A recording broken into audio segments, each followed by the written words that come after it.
Bonjour à tous, bienvenue sur un nouvel épisode Les Héros de la Vente. Aujourd'hui, j'ai le plaisir d'accueillir Grégoire Moine. Grégoire, salut. Salut, bonjour Alex.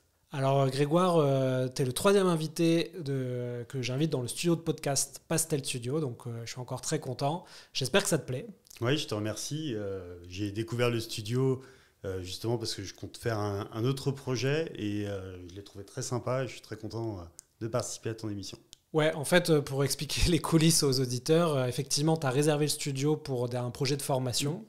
Et avec nos échanges, j'ai compris des choses, que tu avais un métier hyper intéressant pour tous les dirigeants d'entreprise. Et tu m'as dit des choses que je ne savais pas forcément. Et je me suis dit, on va inviter Grégoire dans le podcast parce qu'à mon avis, ça va intéresser beaucoup d'auditeurs, même si c'est un sujet différent de ce que je traite habituellement sur la vente. On est quand même dans l'entrepreneuriat et donc je trouvais ça très, très sympa de t'inviter. Je veux pas faire de spoil, donc avant toute chose, je te laisse la parole pour expliquer justement pourquoi aujourd'hui les auditeurs des Héros de la Vente doivent-ils t'écouter. Je te remercie. Tout simplement, moi, mon rôle dans la vie avec mes clients, c'est d'être facilitateur. C'est vraiment de pouvoir accompagner des entrepreneurs qui vont être dans une recherche de financement, à aller chercher auprès des établissements bancaires les fonds qui vont leur permettre soit de créer une société, soit de reprendre une société, soit de la développer. Et aujourd'hui, c'est tout un sujet que de financer son entreprise. Ce n'est pas obligatoirement quelque chose de simple. Et mon rôle, en effet, il va être de faire gagner à la fois du temps, faire gagner du stress, beaucoup de stress. Et puis, comme on dit souvent que le temps, c'est de l'argent, gagner de l'argent aussi de ce fait-là. Mais le rôle, en effet, c'est d'abord d'être un chef d'orchestre entre les différents acteurs et de pouvoir, en effet, arriver à quelque chose de fluide dans l'obtention de son financement. Voilà, donc tu as introduit le sujet. Aujourd'hui, on va parler de comment financer son entreprise avec les prêts bancaires. Alors c'est vrai que ça paraît, peut-être des auditeurs se disent, je vais voir ma banque et c'est tout. Mais en fait, c'est pas si simple que ça. C'est pas si simple que ça.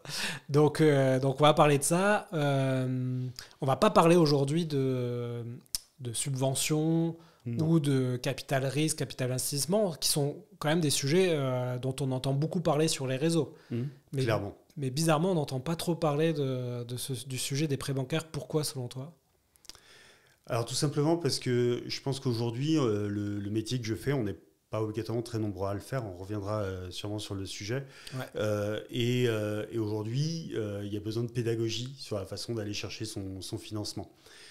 Dans les générations précédentes, si on écoute les entrepreneurs il y a quelques années, c'était assez facile ou relativement simple d'aller chercher un financement bancaire. En effet, on allait voir sa banque, tout simplement, et puis on lui exposait un sujet. Moi, j'ai des anciens entrepreneurs qui me racontent qu'ils venaient de planter une boîte, ils retournaient voir leur banquier, le banquier remettait de l'argent sur la table, et puis c'était reparti, ils pouvaient relancer quelque chose. Aujourd'hui, on est dans un climat général qui fait que c'est beaucoup plus complexe. Il y a beaucoup plus de réglementation et ainsi de suite. Il y a beaucoup plus de notions de risque qui sont prises en compte par les établissements bancaires, surtout depuis peut-être les 15 dernières années, on va dire. Et du coup, en fait, il y a vraiment ce besoin aujourd'hui de beaucoup plus structurer une demande de financement. Et c'est là où moi, je vais pouvoir intervenir. Ok. Pour vulgariser un peu ton métier, donc tu es un courtier en fait en prêt bancaire, mais pour les entreprises. C'est ça, exactement. Que pour les entreprises, les pros, les entreprises. On catégorise souvent les deux de manière différente en fonction du montant de chiffre d'affaires. C'est souvent ça qui détermine si on va être plutôt dans une catégorie pro ou entreprise. Mais d'une manière générale, oui, c'est aller chercher les fonds uniquement pour ces sociétés-là. Moi, je n'accompagne pas les particuliers, c'est pas mon rôle, c'est pas mon métier.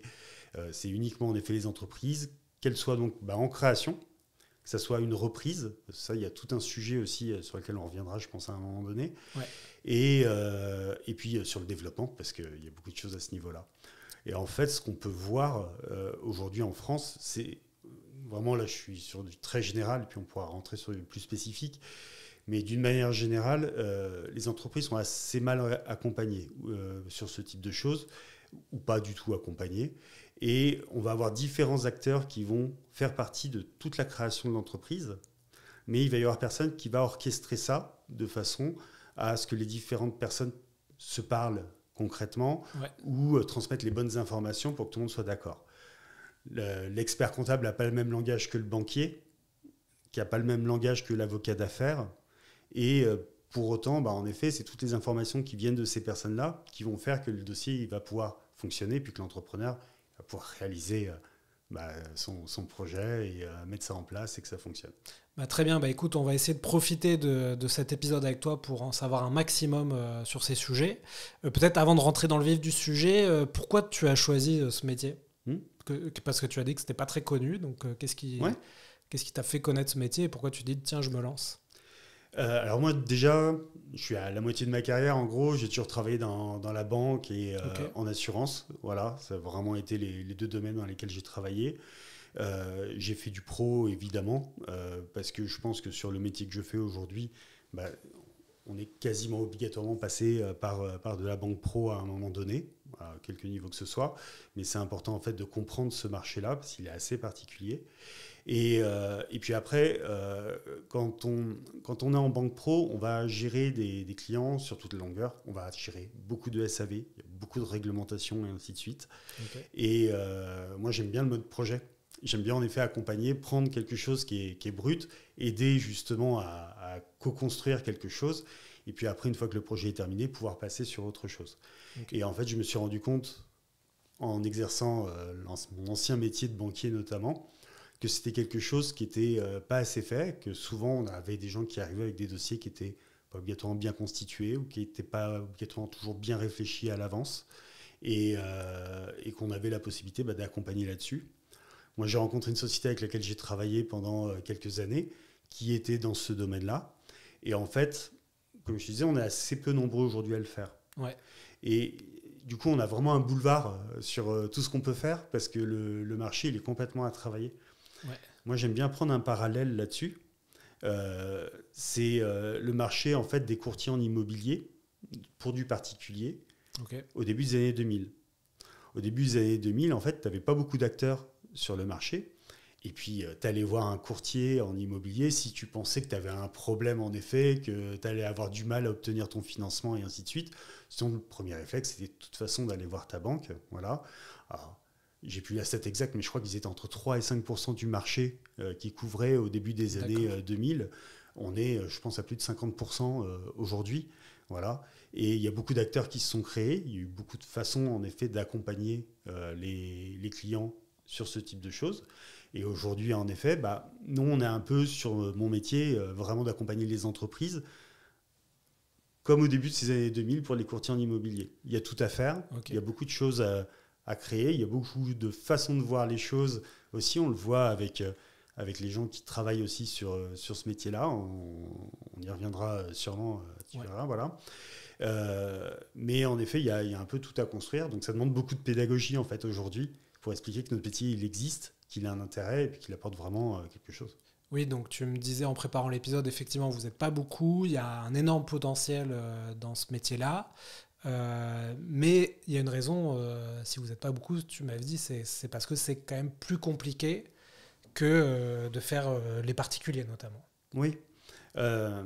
Déjà, pour avoir une idée du marché, il y a plus d'1 million d'entreprises qui sont créées tous les ans en France. Okay. Donc c'est colossal. Évidemment, sur ce million d'entreprises, il y en a qu'un petit pourcentage qui a besoin, ou un certain pourcentage qui a besoin d'un financement. Ce n'est pas tout le monde. Voilà, si on crée une entreprise individuelle de service, souvent, on a juste besoin d'un ordinateur ou ce type de choses. On n'a pas obligatoirement besoin d'un investissement important en matériel. Maintenant, en effet, il y a beaucoup de gens qui ont besoin de cet accompagnement-là. Et c'est un marché donc, qui est vraiment important. Ensuite, tout simplement, moi je résume ça en disant que lire un bilan, ce n'est pas la même chose que de lire une feuille de paye. Souvent, en effet, quand on va faire un financement en immobilier, par exemple, je garde ce parallèle parce qu'il est simple, mais on pourrait le prendre sur plein d'autres exemples, mais on va prendre le bulletin de paye et puis on va dire, vous pouvez emprunter un tiers, en gros, de votre revenu. Sur un bilan, évidemment, ce n'est pas la même chose. Sur un prévisionnel, ce n'est pas la même chose. Souvent, j'ai eu cette demande-là de dire est-ce qu'on peut aller voir la banque pour faire un calcul d'enveloppe ? Ce qui se fait beaucoup sur de l'immobilier, de dire tiens, je vais aller voir mon banquier, je vais aller lui demander combien je peux emprunter pour acheter une maison, combien je peux emprunter pour investir dans un bien immobilier. Sur l'entreprise, on ne peut pas faire ça en fait. C'est quasiment impossible à faire pour une bonne raison qu'on entend souvent, c'est que dans un commerce par exemple, l'important c'est l'emplacement.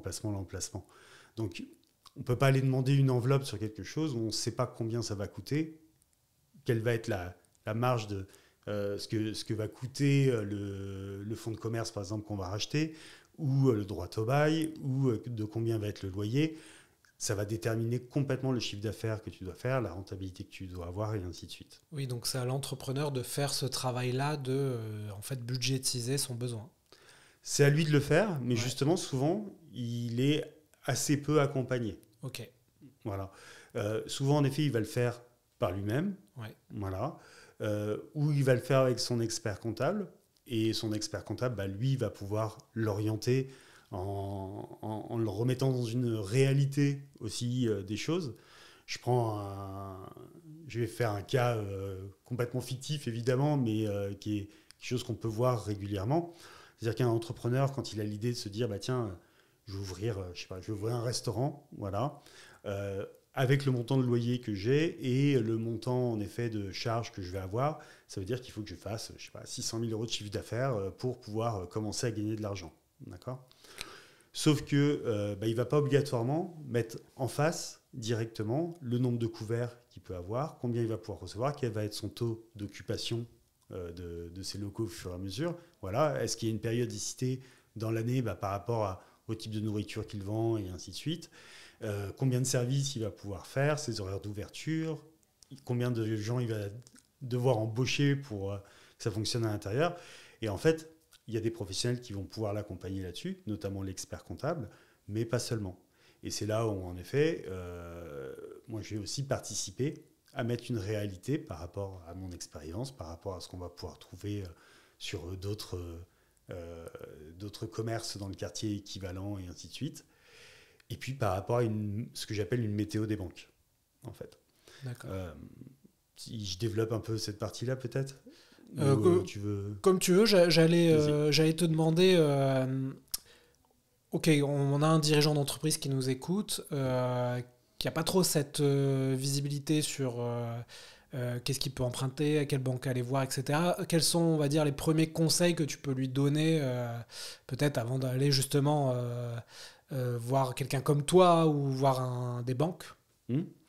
Alors, aller voir les banques, c'est la dernière chose à faire. Ok, d'accord. Tout simplement, en effet, c'est la dernière étape à l'intérieur. Il y a vraiment tout un travail en amont, et puis c'est ça qui est vraiment important. Ouais. Et c'est là où, justement, l'intérêt de venir me voir ou de voir des gens qui font le même métier que moi, il est important. Je pense qu'on doit rentrer, en fait, le plus tôt possible sur le projet. Okay. Des fois, en effet, on va rentrer sur un projet extrêmement tôt qui va peut-être se finaliser que dans 6 mois ou dans 1 an. Ça arrive, qu'il y ait des délais qui soient très longs. Mais par contre, on va pouvoir donner les bonnes guidelines pour pouvoir aller directement dans le bon sens. Donc, les premières choses, en effet, qui vont être à vérifier, c'est déjà le marché. Est-ce que je suis vraiment sur quelque chose qui est un marché qui est porteur, qui n'est pas bouché aujourd'hui, qui va être rentable aussi, sur lequel il n'y a pas trop de casse, voilà. Donc ça, ce sont des choses qui sont importantes. Si je suis en création, voilà, ou si je suis en reprise, si je suis en développement, en effet, est-ce que la boîte que je vais racheter pour pouvoir développer mon activité, par exemple, est-ce qu'elle est vraiment saine? Voilà.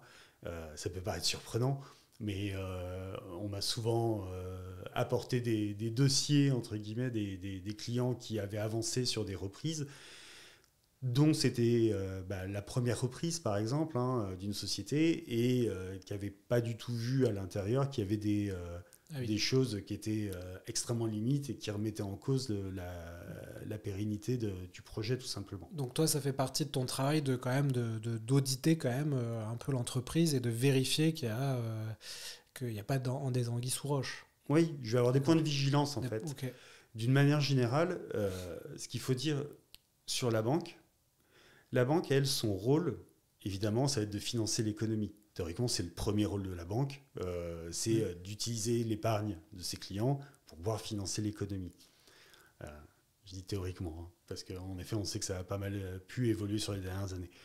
Maintenant, en effet, son but, ça va être de prêter de l'argent en prenant le minimum de risques.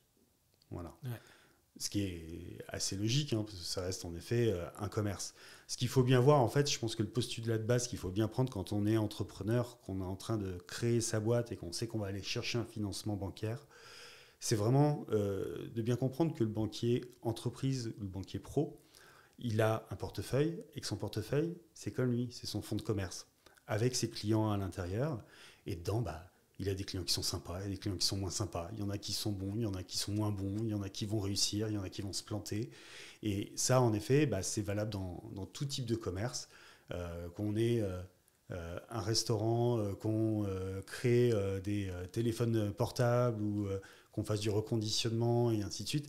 Quel que soit le métier, quel que soit le type d'industrie aussi dans laquelle on peut être, dans tous les cas, en effet, on va avoir des bons clients, on va avoir des bons fournisseurs ou des moins bons.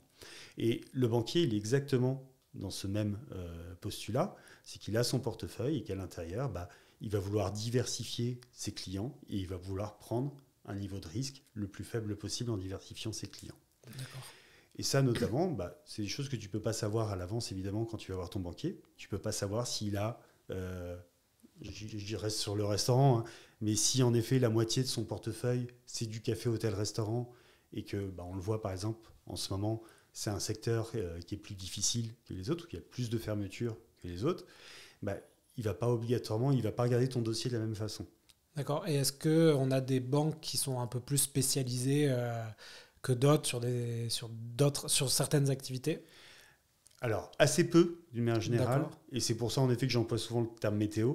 C'est parce qu'en effet, c'est changeant au fur et à mesure. Ça peut être assez cyclique. Ouais. Et il y a autre chose qui est très important là-dedans.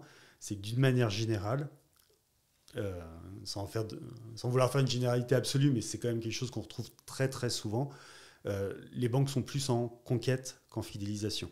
D'accord. Donc, elles ont souvent plus de marge pour pouvoir négocier des taux, des conditions, pour un nouveau client qui vont faire rentrer dans leur portefeuille, qui va les intéresser de faire rentrer justement dans leur fonds de commerce, que sur des clients qu'ils ont depuis 5 ans, 10 ans, 15 ans, et qu'ils connaissent très bien et qu'ils pensent de toute façon être fidèles. Ouais. En fait, c'est un rapport particulier qu'on a à notre banque en France en général. Alors, c'est de moins en moins le cas sur le particulier, c'est quelque chose qui a quasiment disparu sur les 15-20 dernières années, mais qui, sur le pro, est encore extrêmement important. Il y a vraiment une notion de fidélité. Quand on a créé sa société avec une banque, qu'on a été accompagné par une banque pour créer, voilà, qu'on ait eu un financement ou pas de financement, l'entrepreneur est souvent très attaché à sa banque. Ouais. Or, c'est un fournisseur. C'est un fournisseur comme un autre. Juste que c'est un fournisseur d'argent au lieu d'un fournisseur de bois ou de viande ou de quoi que ce soit en fonction de son métier.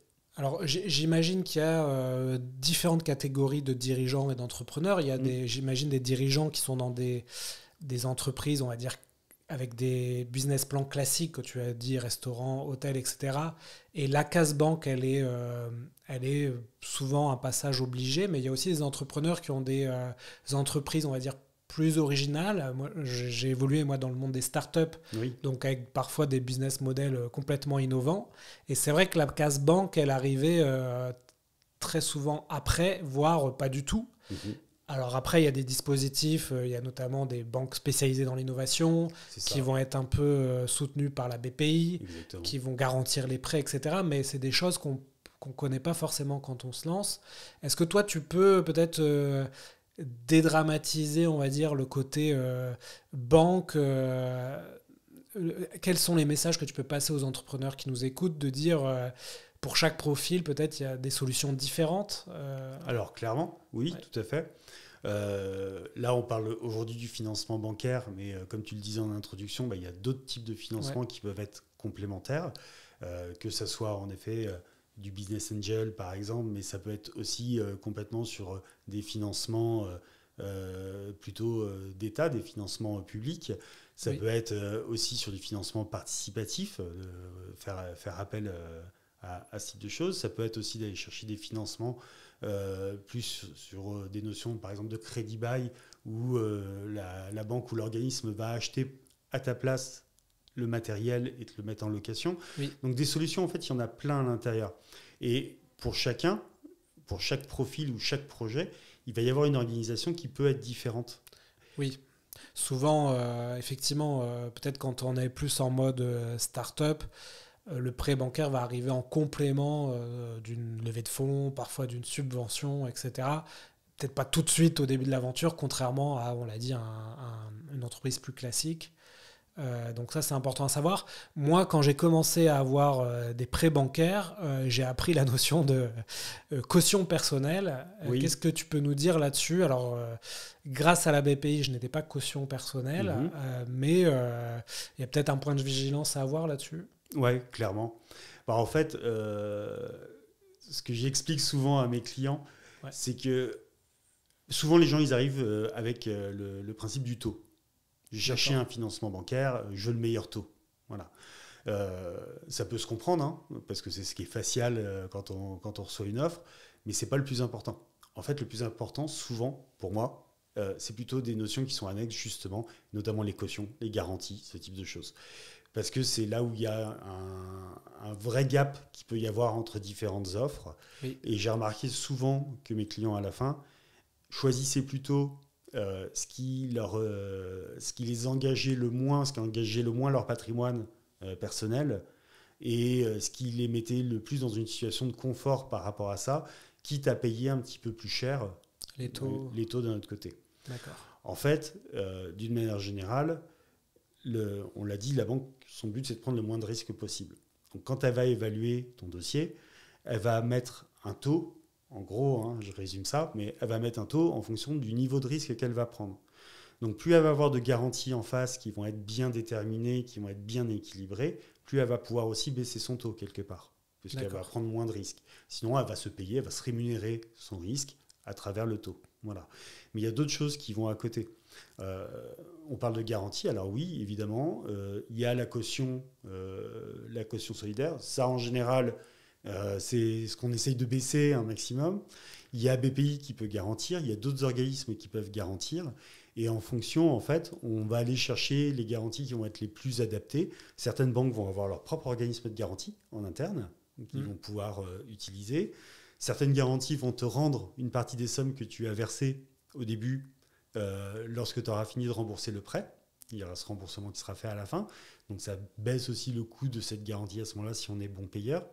Puis après, il y a les notions d'assurance qui vont se rajouter à ça, qui sont très importantes aussi et qui sont souvent un petit peu négligées dans les dossiers parce qu'on part du principe que il faut se couvrir à 100% histoire de rembourser le prêt si jamais il arrive quelque chose, mais ça a plein de conséquences, des conséquences fiscales, des conséquences sociales et ainsi de suite, qu'on n'anticipe souvent pas. Et en fait, c'est l'équilibre entre toute l'offre qui peut être apportée, qui est importante, qui va faire le choix de la banque, avec une notion supplémentaire qui est pas chiffrable pour le coup, c'est le ressenti et le feeling qu'on a avec la personne avec qui on va travailler. Contrairement à un particulier qui va acheter sa maison, une fois qu'il a acheté sa maison, son banquier, il va le revoir de temps en temps, mais c'est pas un sujet. Voilà. Sur du pro, sur de l'entreprise, c'est un partenaire. Oui, c'est vrai que si on commence à avoir des difficultés, on peut quand même échanger avec le banquier pour, par exemple, avoir une pause dans les échéances peut-être ou un échelonnement un peu plus important. Et il peut y avoir des mises à jour qui sont faites et puis on va aller les chercher pour d'autres choses en fait. Parce que quand on est pro, on a d'autres besoins au quotidien. Oui, de financement. De financement, de mise en place de certaines solutions, des fois de trésorerie, de paiement et ainsi de suite.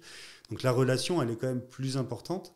Et sentir qu'on est bien accompagné, que le feeling il passe bien aussi avec la personne, que la personne elle a investi dans notre projet, ça vaut quelques points des fois et ça vaut quelques euros en plus. C'est vrai que quand on construit des entreprises, des fois on a des situations, on se dit oula, j'avais pas du tout pensé à ça. Par exemple, il faut facturer une entreprise qui est à l'étranger dans un pays hors de l'espace Schengen, etc. Comment ça se passe? Et là, tout de suite, il vaut mieux avoir un partenaire bancaire réactif parce qu'on peut perdre le contrat si on n'arrive pas à facturer, par exemple. Exactement. On le voit aussi beaucoup dans les entreprises de bâtiment. Oui. Les entreprises de bâtiment, elles ont besoin de garantir leur chantier en général. D'accord. Voilà. Et les banques vont pouvoir mettre des lignes de garantie.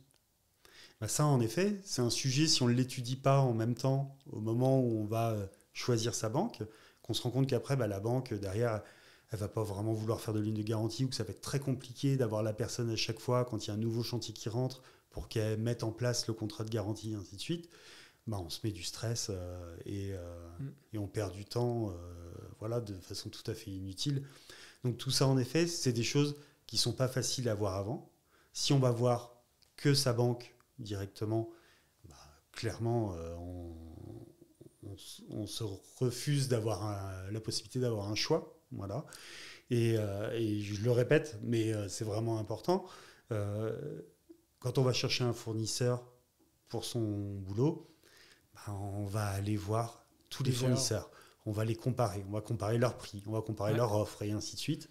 Et souvent, sur la banque, c'est quelque chose qui n'est pas fait, alors qu'il n'y a strictement aucune raison de ne pas le mettre en concurrence aussi, puis de vérifier si c'est le fournisseur qui nous correspond, dont on a besoin maintenant. Oui, exactement. Est-ce que tu vois, tu as parlé peut-être de l'entrepreneur qui va regarder plutôt le taux plutôt que les garanties. Est-ce que tu vois d'autres erreurs courantes que les dirigeants d'entreprise peuvent faire quand ils cherchent des financements ? Alors ça va être souvent en effet dans le timing, en fait. Dans la façon d'organiser les choses et le moment où ils vont aller voir la banque ou les banques qui vont solliciter.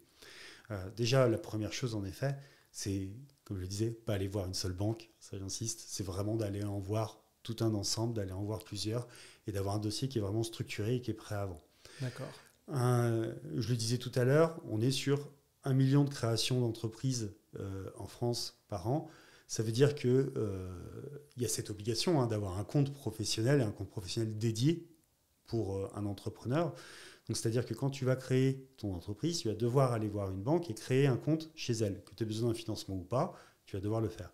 Ça veut dire qu'un banquier pro-entreprise, il va avoir des créations de comptes, plusieurs obligatoirement par semaine. Oui, en permanence, ouais. Des demandes de prêt, il y en a plusieurs par semaine. Pardon. Des demandes de prêt, il y en a plusieurs par semaine. Voilà. Et du coup, naturellement, il va aller vers les dossiers, on l'a dit, qui sont les moins risqués et sur lesquels, en effet, ça va être le plus facile et où il va avoir le moins de temps de traitement possible. D'accord ? Donc, quand tu arrives avec ton dossier, et c'est souvent l'erreur qui est faite, c'est que les entrepreneurs, c'est pour ça que je disais qu'il faut y aller vraiment à la fin, les entrepreneurs arrivent souvent avec un dossier qui est à moitié fait. D'accord. En disant, voilà, je vais aller demander à mon banquier, il va me dire ce qu'il faut en plus. Voilà. Donc, le dossier, il va arriver en haut de la pile, évidemment. Et puis, le banquier, il va te dire, alors, il va me falloir ça et ça. Ouais. Voilà. Certaines choses, tu vas pouvoir les avoir dans les 24 heures, d'autres dans la semaine, d'autres dans le mois, et certaines, ça va peut-être traîner 2 mois ou 3 mois. Voilà. Quand tu dois faire un prévisionnel avec ton expert comptable et qu'il est en pleine période pour rendre les bilans, il n'est pas obligatoirement très disponible, et c'est pas simple, en effet, de le solliciter pour ce type de choses, par exemple. Voilà.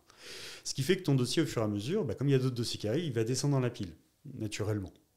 Quand tu vas renvoyer tous les documents, tu n'es plus dans la tête de ton banquier. Il a vu plein d'autres gens entre-temps. Il a vu plein d'autres dossiers. Il en a peut-être présenté d'autres, et ainsi de suite à son comité. Il a peut-être fait, je reste sur le resto, mais il a peut-être fait 4 restos, en effet, dans le mois, et du coup, il a fait sa dose de resto, et ainsi de suite. Donc, ton dossier, en effet, c'est pas parce que tu vas redonner les documents qu'il va remonter en haut de la pile. Il y a une stat que j'avais vue comme ça, qui n'a pas dû beaucoup changer en France il y a 4 ans de ça, où entre le moment où tu avais ton projet, la première fois où tu allais voir ton banquier, le moment où tu avais effectivement ton prêt et que tu étais vraiment en capacité de te mettre en activité, il y avait une période de 9 mois. C'est énorme. Ouais. Quand on y pense, c'est réellement énorme. Et en fait, avec un dossier bien structuré, un dossier qui est complet, on va mettre un peu plus de temps avant. Et c'est ce qui peut être frustrant en effet pour un entrepreneur, parce qu'un entrepreneur, il a envie d'avancer, il n'a pas envie de rester dans son fauteuil à attendre en effet que les uns ou les autres lui donnent les documents qu'il faut. Mais pour autant, en effet, si le dossier est bien structuré au début, si on donne un dossier qui est logique, complet, sur lequel en effet il n'y a pas beaucoup de failles, où on a pu justement anticiper les moins et qu'on a pu travailler en effet dessus en donnant directement les arguments, on gagne une chance, un pourcentage de chance énorme de se faire financer. D'accord. Je reviens sur cette histoire de caution personnelle, parce que, en fait, pour raconter ma vie, j'ai liquidé une entreprise par le passé et j'ai eu la chance de ne pas être caution sur le prêt que j'avais fait à la banque et donc de ne pas devoir rembourser, même si j'avais bien remboursé déjà une partie, mais j'ai eu quand même cette crainte. Oui. Et je me disais, j'ai deux questions là-dessus. C'est selon toi, sur la masse du million d'entreprises qui va emprunter, quel est le pourcentage de prêts qui ne demandent pas une caution personnelle? Est-ce que c'est une statistique qu'on a? Et quand on a une banque qui nous dit vous êtes caution personnelle, tout à l'heure tu as parlé d'assurance, ça veut dire, excuse-moi, je ne connais pas le métier, mais ça veut dire qu'il y a des assurances qui peuvent dire nous on assure s'il y a un problème dans l'entreprise de faire le remboursement à la banque, c'est ça? Alors non, l'assurance, elle va plutôt couvrir les risques de décès, d'invalidité, ce type de choses. Par contre, ça crée obligatoirement d'autres problèmes. Imagine, tu as un associé, Oui. vous êtes donc deux dirigeants dans la société, et il y en a un des deux qui décède, Oui. d'accord, ou qui a un accident grave qui fait qu'il ne peut plus exercer le métier, qu'il ne peut plus travailler avec toi. L'entreprise, elle ne ferme pas le lendemain.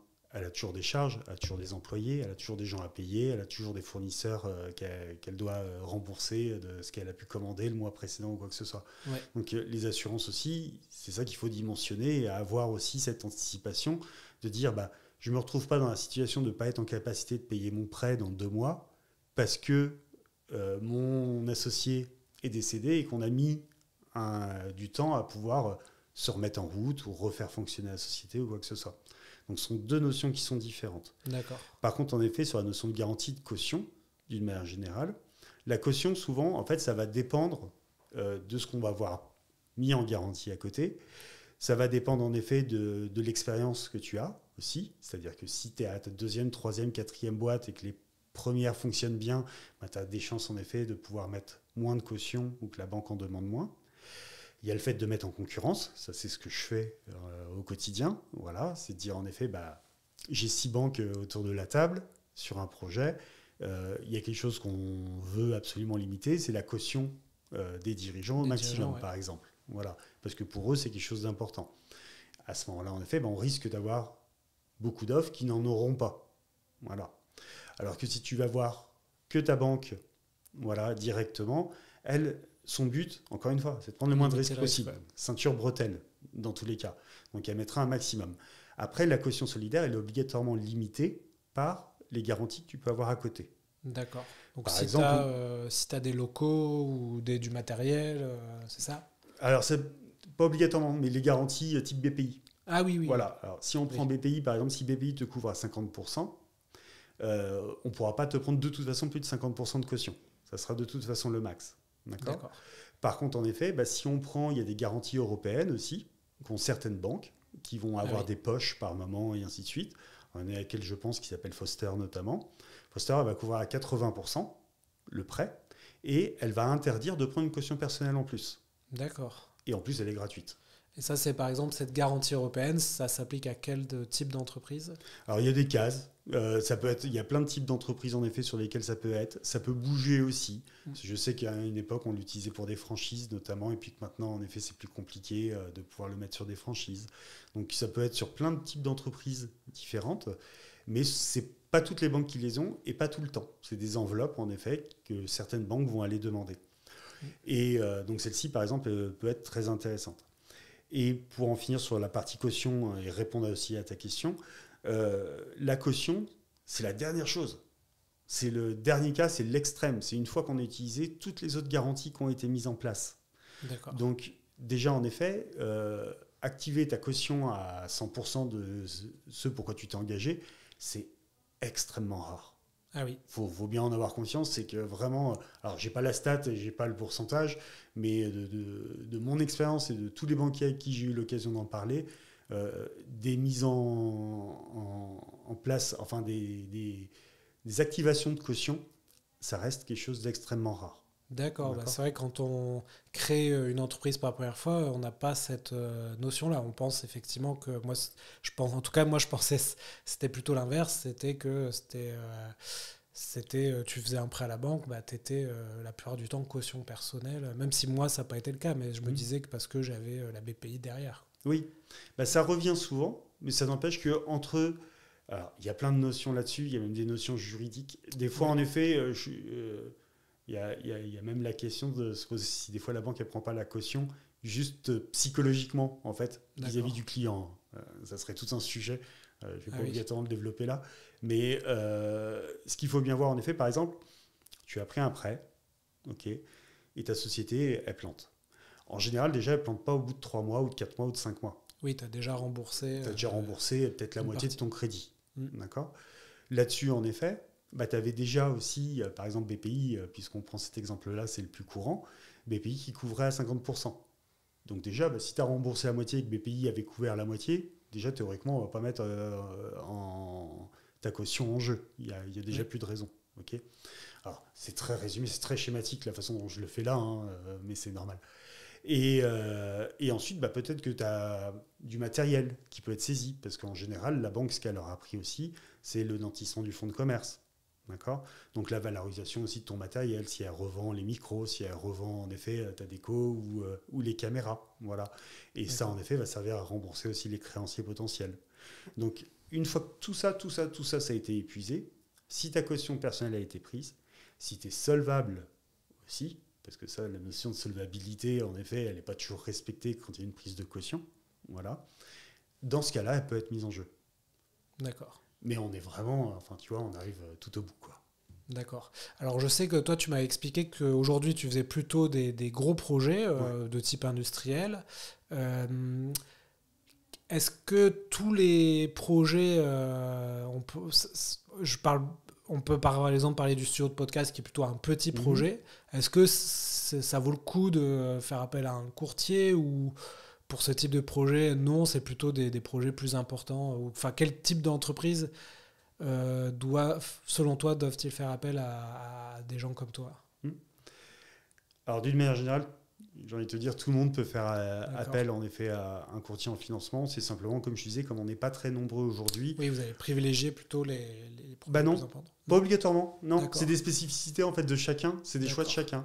Moi, dans mes anciens collègues ou dans des sociétés qui font le même type de choses que moi, il y en a certaines qui vont privilégier, par exemple, le fait de faire quasiment que de la franchise.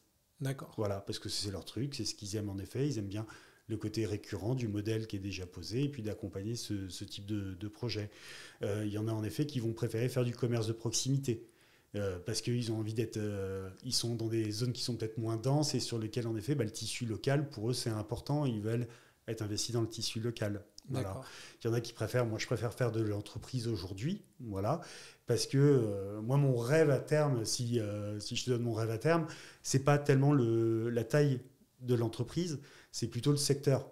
C'est plutôt si je pouvais accompagner que dans de la transition écologique, que dans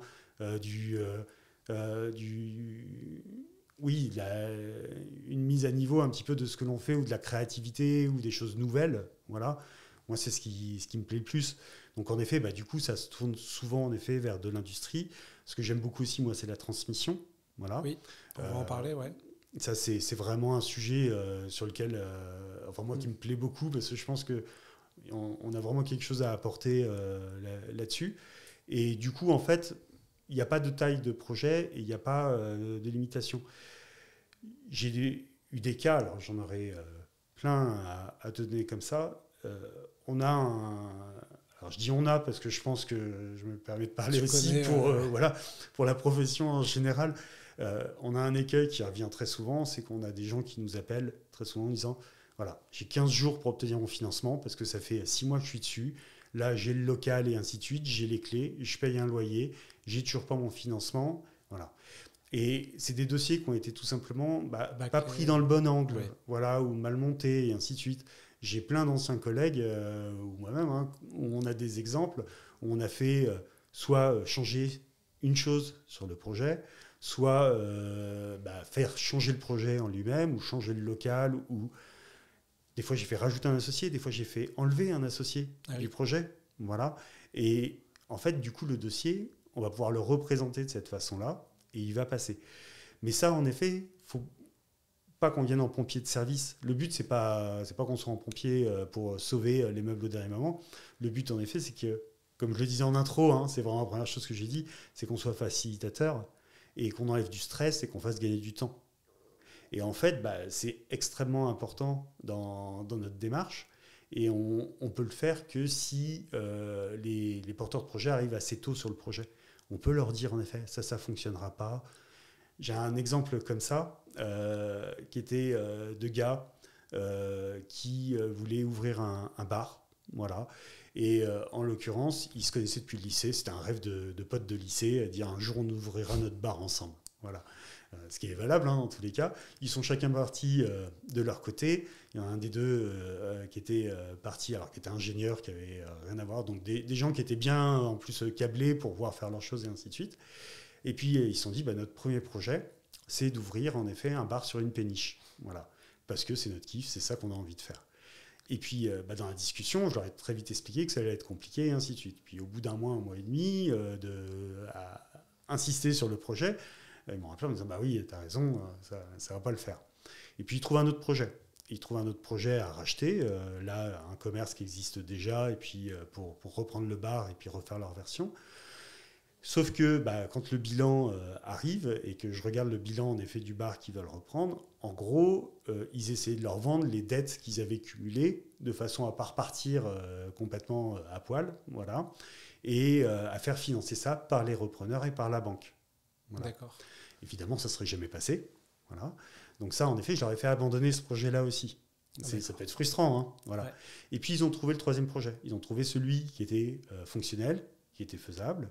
Et on l'a fait, et on a pu en effet leur sortir. Et là, ils ont fait leurs 2 premiers exercices, et ils sont en train de regarder justement avec l'idée de dire on va faire le deuxième, on va faire le troisième, et peut-être qu'on va pouvoir faire la péniche maintenant, parce qu'on a montré en effet qu'on était en capacité de faire sur le premier dossier. Mais ça, en effet, s'ils n'étaient pas passés par moi, en l'occurrence, mais ça aurait pu être un de mes collègues dans la profession, ils auraient insisté sur le premier projet, ça leur aurait pris 6 mois, peut-être 1 an, pour ne pas le faire, voilà, ou le faire dans des conditions catastrophiques qui n'auraient pas du tout été intéressantes pour eux. Et ils auraient peut-être tout simplement abandonné leur projet, et leur rêve de potes de lycée de dire un jour on aura notre bar ensemble, ça sera peut-être resté à l'état de rêve. Et ça, en fait, tu l'as dans plein de cas. Et c'est pour ça qu'il ne faut pas hésiter à venir nous voir et puis à parler du projet, parce qu'on a l'habitude de voir ce qui va pêcher à l'intérieur, ce qui va faire que ça va être faisable ou pas. Ouais, écoute, très intéressant. C'est bien de donner des exemples concrets, notamment avec cet exemple qui, à mon avis, ça doit faire rigoler beaucoup d'auditeurs parce qu'ils ont dû se dire moi aussi. Oui, ça a dû arriver à certains, oui. Ouais, c'est un épisode d'ailleurs de How I Met Your Mother, We Should Buy a Bar. Oui.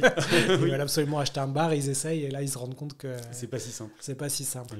Avant de passer aux questions de la fin, Grégoire, tu as parlé tout à l'heure de transmission.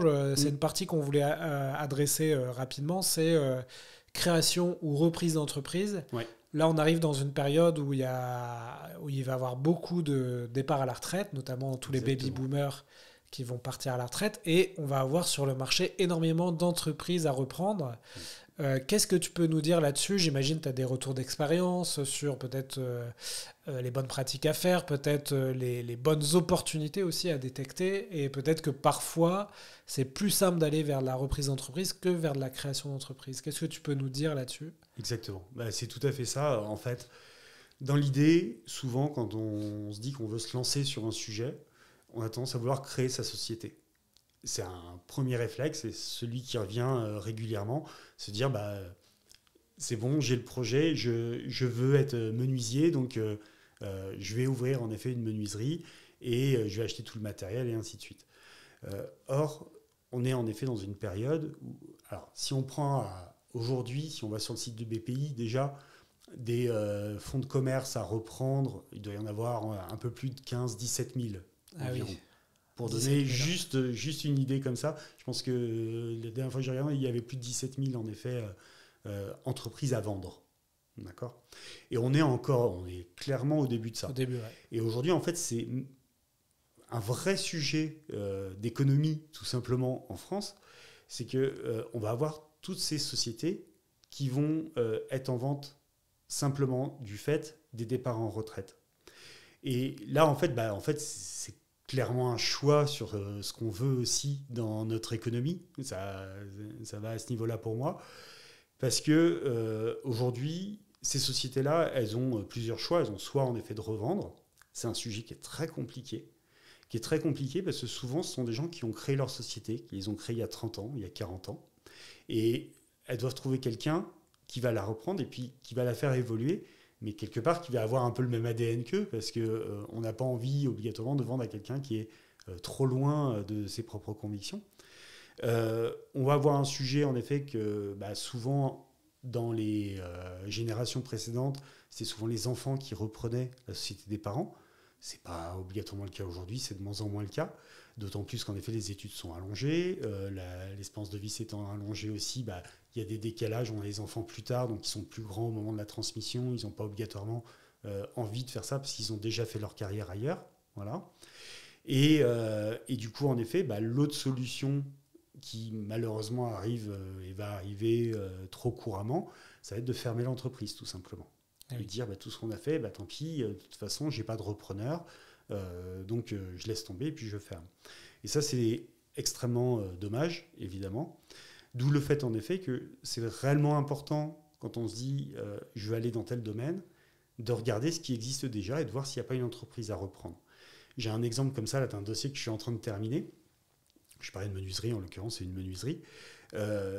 C'était le père qui l'avait créé, qui l'a transmis à son fils. Et son fils, lui, arrive au bout, puis il n'avait pas envie Enfin, ses enfants ne voulaient pas reprendre parce qu'ils sont partis complètement faire autre chose. Et en fait, il a eu une proposition par un beaucoup plus gros groupe de lui racheter. Mais sa menuiserie, elle aurait été diluée en fait, dans ce groupe, tout simplement. Et il avait 2 de ses employés, voilà, auxquels il tenait beaucoup et qui pensaient qu'il était en capacité de reprendre. Voilà. Et il leur a proposé de reprendre la menuiserie. Voilà. La première fois, en effet, qu'ils ont été en contact avec la banque, qui était donc la banque de la menuiserie actuellement, voilà, ils m'ont dit non, laissez tomber, ça ne marchera pas. De toute façon, vous ne serez pas finançable, les 2 jeunes, ce n'est pas possible. Voilà. J'ai repris le dossier avec un ensemble de personnes aussi qui ont travaillé sur le dossier. Et là, on a obtenu le financement. Ils sont en train de signer leurs offres de prêt cette semaine, voilà, clairement. Et la menuiserie, ils vont pouvoir la faire. Et il y a tout ce sujet de transmission, du coup, où c'est plutôt une belle histoire, parce que ce sont des employés qui reprennent. Donc, ça va pouvoir continuer, voilà, avec tout le développement que ça va pouvoir apporter. On ne ferme pas la société qui avait déjà sa clientèle, qui avait ses fournisseurs, qui avait un vrai domaine d'excellence, voilà, dans son métier. Et ça permet en effet de garder le tissu économique, de ne pas détruire des emplois aussi sur le secteur. Parce que si en effet il avait dû fermer, évidemment tous les employés auraient été obligés de fermer, de retrouver un autre boulot et ainsi de suite. Donc la cession, la transmission, il y a vraiment un très gros sujet là-dessus. Et on a un gros rôle dans ce domaine-là pour accompagner justement sur ces transmissions. Et quand je te disais au début, on a un boulevard parce qu'il y a énormément de choses à faire. Ça, c'est un des sujets, ça, c'est un des domaines. Donc ça n'empêche pas d'accompagner plein de types d'entreprises. C'est simplement que chacun, on doit faire un peu le choix du type d'entreprise qu'on va pouvoir accompagner. Oui, parce qu'en fait, tu peux à la fois aider le repreneur qui, lui, veut reprendre une entreprise, mais il ne sait pas forcément comment obtenir les financements. Mais tu peux aussi aider le cédeur de l'entreprise à justement trouver des solutions.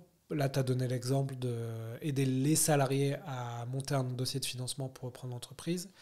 Et c'est vrai que j'imagine qu'il y a beaucoup d'entrepreneurs, de dirigeants qui vont revendre leur entreprise, qui ne pensent même pas à leurs équipes, qui essayent de trouver un entrepreneur venu du ciel qui va avoir la vision pour tout de suite reprendre cette entreprise et développer. Mais en fait, peut-être que la solution, elle est en interne.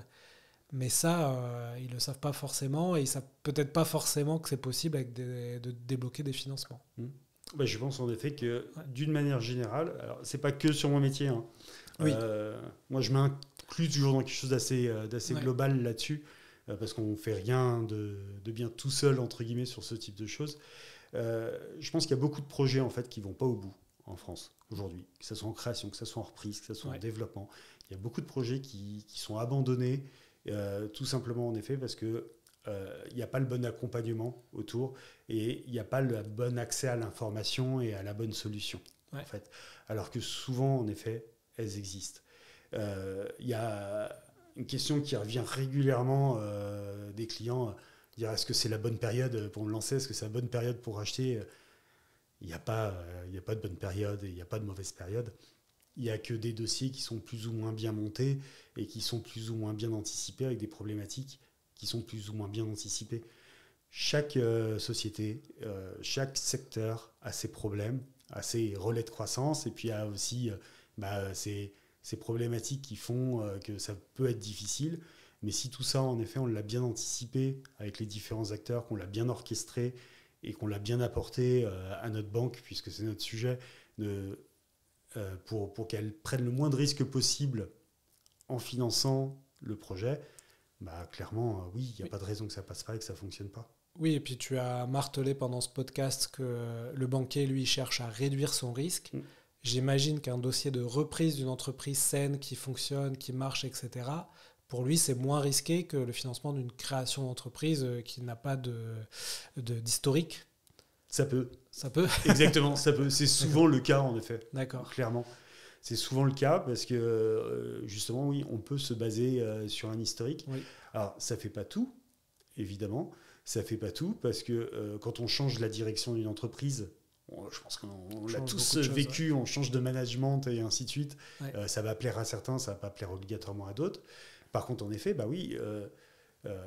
avec des salariés qui sont déjà sur place, je reprends cet exemple-là, mais qui sont dans la continuité de ce qui va être fait, qui ont des idées pour développer, qui connaissent déjà tout le monde, qui sont appréciés, respectés par l'ensemble des autres salariés, évidemment, on part sur quelque chose de très positif et sur une belle histoire et sur une belle image pour l'établissement bancaire aussi qui finance. Ouais.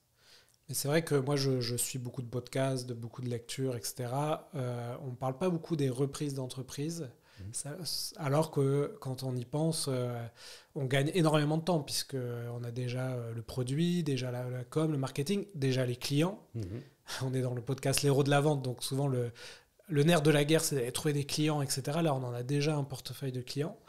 Donc, tu dis, il y a à peu près 15 000, 17 000 entreprises qui sont en vente en ce moment. Si on veut se lancer dans l'entrepreneuriat, qu'on hésite, qu'on n'a peut-être pas l'idée ou ça peut être vraiment la bonne chose à regarder. Complètement. Il y a même des entreprises qui ne cherchent pas à vendre et qui cherchent simplement des associés. Ah oui, il y a ça aussi. Ouais. Tu vont chercher des compétences, ou qui vont chercher... Alors ça peut être de l'argent, évidemment, des besoins financiers qui vont chercher des associés. Ça peut être aussi parce qu'ils cherchent des compétences spécifiques. Ça peut être aussi parce qu'ils sont en train de grossir et que tout n'est pas gérable obligatoirement des fois tout seul. Voilà. Okay. Donc ça aussi, il y a ce sujet-là dans l'entreprise et dans l'entrepreneuriat qui est assez souvent peu traité et qui existe clairement. On a plein de choses à faire en fait. Le financement, c'est très large comme tu peux le voir. Oui. Voilà. Et c'est pour ça souvent que c'est assez maltraité parce qu'on le prend comme quelque chose un peu d'évident, comme dernière roue du carrosse. Or, en fait, si on n'a pas le financement, en fait, on ne fera rien. On n'avance pas. Voilà. Écoute, c'est bien parce qu'on a parlé aujourd'hui de sujets qu'on n'adresse pas beaucoup dans le monde de l'entrepreneuriat, donc je suis très content. On va passer aux questions de la fin. Est-ce que tu as une dernière chose à ajouter sur les sujets qu'on a abordés ou selon toi, on a fait un bon panorama A priori, on a parlé de beaucoup de choses. Ouais. Oui, je pense qu'on a dépassé les 3 quarts d'heure, donc on a été exhaustif. Très bien, Grégoire. Je passe aux dernières questions de la fin que je pose à tous les invités. C'est des questions ping-pong. Dans ton métier, dans l'entrepreneuriat, est-ce qu'il y a une prise de conscience que, selon toi, tu as fait beaucoup trop tard ?